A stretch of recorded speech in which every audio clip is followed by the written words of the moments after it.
আসসালামু আলাইকুম। ব্যালেন্স শিটের ভেতরে লুকিয়ে থাকা ঝুঁকিগুলো কিভাবে খুঁজে বের করবেন তা নিয়ে আমাদের আজকের এই বিশেষ আলোচনায় আপনাদের সবাইকে স্বাগত। আমাদের এই ধরনের বিশ্লেষণ যদি আপনাদের ভালো লেগে থাকে তাহলে অবশ্যই একটি লাইক দেবেন, কমেন্ট করে আপনাদের মতামত জানাবেন, আর হ্যাঁ, সাবস্ক্রাইব করতে কিন্তু ভুলবেন না। লেটেস্ট আপডেটগুলো সাথে সাথে পেতে আমাদের হোয়াটসঅ্যাপ গ্রুপেও জয়েন করতে পারেন। আপনাদের এই সাপোর্টটুকুই কিন্তু আমাদের এগিয়ে চলার প্রেরণা।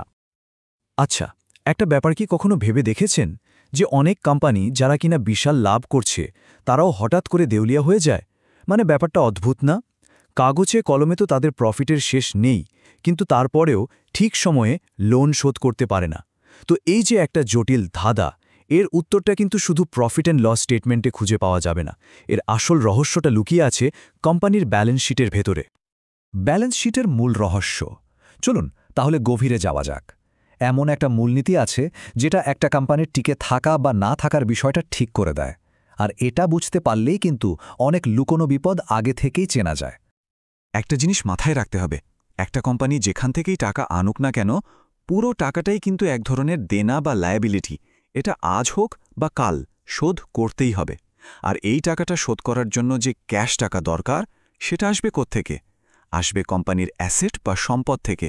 তার মানে আসল চ্যালেঞ্জটা হলো দেনা পরিশোধের সময় আসার আগেই অ্যাসেটগুলো থেকে ক্যাশ টাকা বের করে আনা। আর সবচেয়ে মজার ব্যাপার কি জানেন? যত বড় আর জটিল ব্যালেন্স শিটই হোক না কেন, সেটাকে আমরা খুব সহজ করে মাত্র এই 4টা ভাগে ফেলে দিতে পারি। একদিকে হলো টাকাটা আসছে কোথা থেকে, মানে তহবিলের উৎস। সেটা হতে পারে লম্বা সময়ের জন্য বা অল্প সময়ের জন্য। আর অন্যদিকে সেই টাকাটা কোথায় ব্যবহার হচ্ছে, সেটাও হতে পারে লম্বা সময়ের জন্য বা অল্প সময়ের জন্য। ব্যাস, এই সহজ ফ্রেমওয়ার্কটাই হবে আমাদের বিশ্লেষণের মূল ভিত্তি। তো অ্যানালিসিসটা আমরা কিভাবে করব? খুবই সহজ, মাত্র দুটো ধাপ। যে কোনো কোম্পানির ব্যালেন্স শিট নিয়ে প্রথমে তার সমস্ত লায়াবিলিটি বা দেনাকে আমরা লং টার্ম আর শর্ট টার্ম এই দুই ভাগে ভাগ করে ফেলব। এরপর ঠিক একইভাবে কোম্পানির সমস্ত অ্যাসেট বা সম্পদকেও আমরা লং টার্ম আর শর্ট টার্মে ভাগ করে নেব। আর যখনই ঢাকা স্টক এক্সচেঞ্জের যে কোনো কোম্পানির ব্যালেন্স শিটকে আমরা এভাবে সাজিয়ে ফেলব, তখন একটা দারুণ জিনিস দেখা যাবে। সেটা হলো প্রত্যেকটা কোম্পানি এই 3 ধরনের যে কোনো একটার মধ্যে পড়বেই। এর বাইরে চতুর্থ কোনো অপশনই নেই। তো প্রথমে দেখা যাক টাইপ এ কোম্পানিকে। এখানে কি দেখতে পাচ্ছি দেখুন, লম্বা সময়ের জন্য যে ফান্ড এসেছে, মানে ৮০ ইউনিট, ঠিক ততটুকুই লম্বা সময়ের অ্যাসেটে ব্যবহার করা হয়েছে, মানে ৮০ ইউনিট। একদম পারফেক্ট ম্যাচ। আর স্বল্পমেয়াদী ক্ষেত্রেও তাই, ২০ ইউনিট ফান্ড এসেছে আর ২০ ইউনিটই ব্যবহার হয়েছে। মানে বাইরে থেকে দেখলে তো মনে হবে, বাহ, কি দারুণ গোছানো আর এফিশিয়েন্ট একটা কোম্পানি, তাই না? আচ্ছা, এবার টাইপ বি এর দিকে তাকানো যাক। এই কোম্পানির ক্ষেত্রে দেখুন, লং টার্ম ফান্ড এসছে ৯০ ইউনিট, কিন্তু লং টার্ম অ্যাসেটে ব্যবহার হয়েছে মাত্র ৮০ ইউনিট। তার মানে লম্বা সময়ের জন্য আনা ফান্ডের একটা অংশ তাদের হাতে অতিরিক্ত রয়ে গেছে। কিন্তু অন্যদিকে শর্ট টার্মে তাদের ফান্ড এসছে ১০ ইউনিট, অথচ ব্যবহার করতে হয়েছে ২০ ইউনিট। আর সবশেষে হল টাইপ সি কোম্পানি। এখানে ছবিটা কিন্তু একদম উল্টো। দেখুন, তাদের লং টার্ম অ্যাসেট হল ৮০ ইউনিট, কিন্তু সেটার জন্য লং টার্ম ফান্ড আছে মাত্র ৭০ ইউনিট। তার মানে এখানে একটা ঘাটতি আছে, আর এই ঘাটতিটা তারা পূরণ করার চেষ্টা করছে শর্ট টার্ম ফান্ড দিয়ে, যেটা কিনা ৩০ ইউনিট।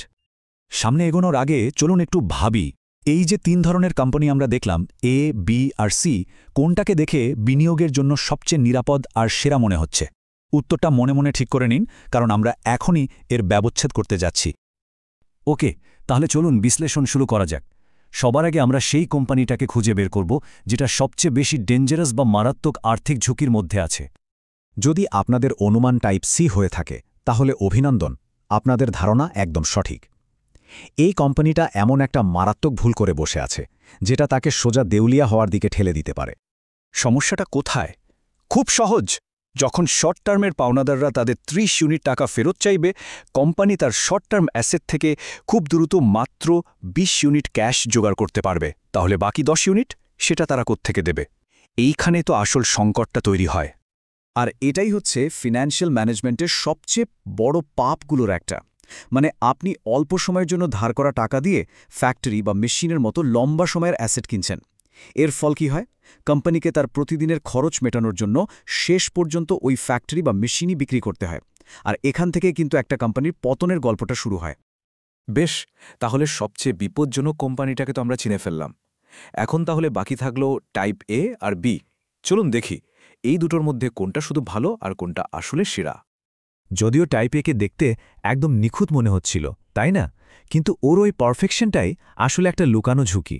অন্যদিকে টাইপ বি এর কাছে একটা সেফটি বাফার আছে, মানে একটা বাড়তি নিরাপত্তা আছে, আর এটাই তাকে সেরা বানিয়ে দেয়। চলুন দেখি কিভাবে। দেখুন, টাইপ এর শর্ট টার্ম অ্যাসেট আর শর্ট টার্ম লায়াবিলিটি দুটোই সমান, 20 ইউনিট করে। কিন্তু সমস্যাটা হলো এই শর্ট টার্ম অ্যাসেটের মধ্যে শুধু ক্যাশ টাকা বা দেনাদারের থেকে পাওনা টাকাই থাকে না, এর মধ্যে ইনভেন্টরি বা অবিকৃত মালও থাকে।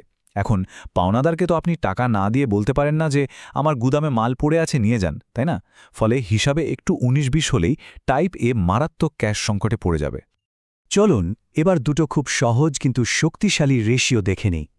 যে কোনো বিনিয়োগকারীর এই দুটো রেশিও ব্যবহার করে খুব সহজেই একটা কোম্পানির আর্থিক স্বাস্থ্য পরীক্ষা করে ফেলতে পারে। এটাকে বলা যেতে পারে ফাইনাল চেক। প্রথমটার নাম হলো কারেন্ট রেশিও। এর ফর্মুলাটা খুব সোজা, কোম্পানির মোট শর্ট টার্ম অ্যাসেটকে মোট শর্ট টার্ম লায়াবিলিটি দিয়ে ভাগ করা। একটা স্বাস্থ্যবান কোম্পানির জন্য এই রেশিওটা অন্তত 2:1 হওয়া উচিত। এর মানে কি? এর মানে হলো প্রতি 1 টাকার স্বল্পমেয়াদী দায়ের বিপরীতে কোম্পানির হাতে যেন অন্তত 2 টাকার স্বল্পমেয়াদী সম্পদ থাকে। এখন এই টেবিলটার দিকে একটু তাকান, কি পরিষ্কারভাবে সব বোঝা যাচ্ছে। দেখুন, টাইপ সি রেশিও তো 1-এরও নিচে নেমে গেছে, মাত্র 0.67। এটা যে কতটা বিপজ্জনক তার বলার অপেক্ষা রাখে না। এরপর টাইপ এ কে দেখুন, একদম কাঁটায় কাঁটায় 1-1। এটাকেও কিন্তু আমরা ঝুঁকিপূর্ণই বলবো। আর একমাত্র টাইপ বির দিকে তাকালেই স্বস্তি পাওয়া যায়। এর রেশিও হলো 2:1।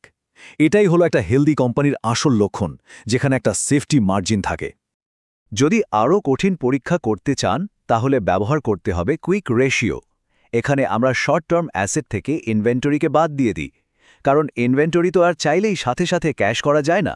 একটা সুস্থ কোম্পানির কুইক রেশিও অন্তত 1:1 হওয়া উচিত, মানে ইনভেন্টরির ওপর ভরসা না করেও কোম্পানির হাতে যথেষ্ট লিকুইড অ্যাসেট আছে তার তাৎক্ষণিক দেনা মেটানোর জন্য। তাহলে আমাদের আজকের পুরো আলোচনা থেকে মূল শিক্ষণীয় বিষয়গুলো কি দাঁড়ালো? প্রথমত, সবসময় নিশ্চিত করতে হবে যেন কোম্পানি তার লং টার্ম অ্যাসেটগুলো লং টার্ম ফান্ড দিয়ে কেনে। দ্বিতীয়ত, এমন কোম্পানিতে বিনিয়োগ করতে হবে যার কারেন্ট রেশিও অন্তত 2:1 আর কুইক রেশিও অন্তত 1:1। আর সবচেয়ে গুরুত্বপূর্ণ হল, শুধু লাভের অঙ্ক না দেখে কোম্পানির ব্যালেন্স শিটের ভেতরের গঠনটা বোঝা জরুরি। এখন আসল কাজটা কিন্তু আপনাদের। নিজেদের পোর্টফোলিও খুলে বসুন, দেখুন তো আপনাদের কাছে যে কোম্পানির শেয়ারগুলো আছে সেগুলোর ব্যালেন্স শিট ঘেটে বের করা যায় কিনা, সেগুলো আসলে কোন টাইপের, এ, বি নাকি বিপজ্জনক সি। আপনাদের অ্যানালাইসিসের ফলাফলটা কি আসে তা আমাদের কমেন্ট সেকশনে জানাতে পারেন কিন্তু।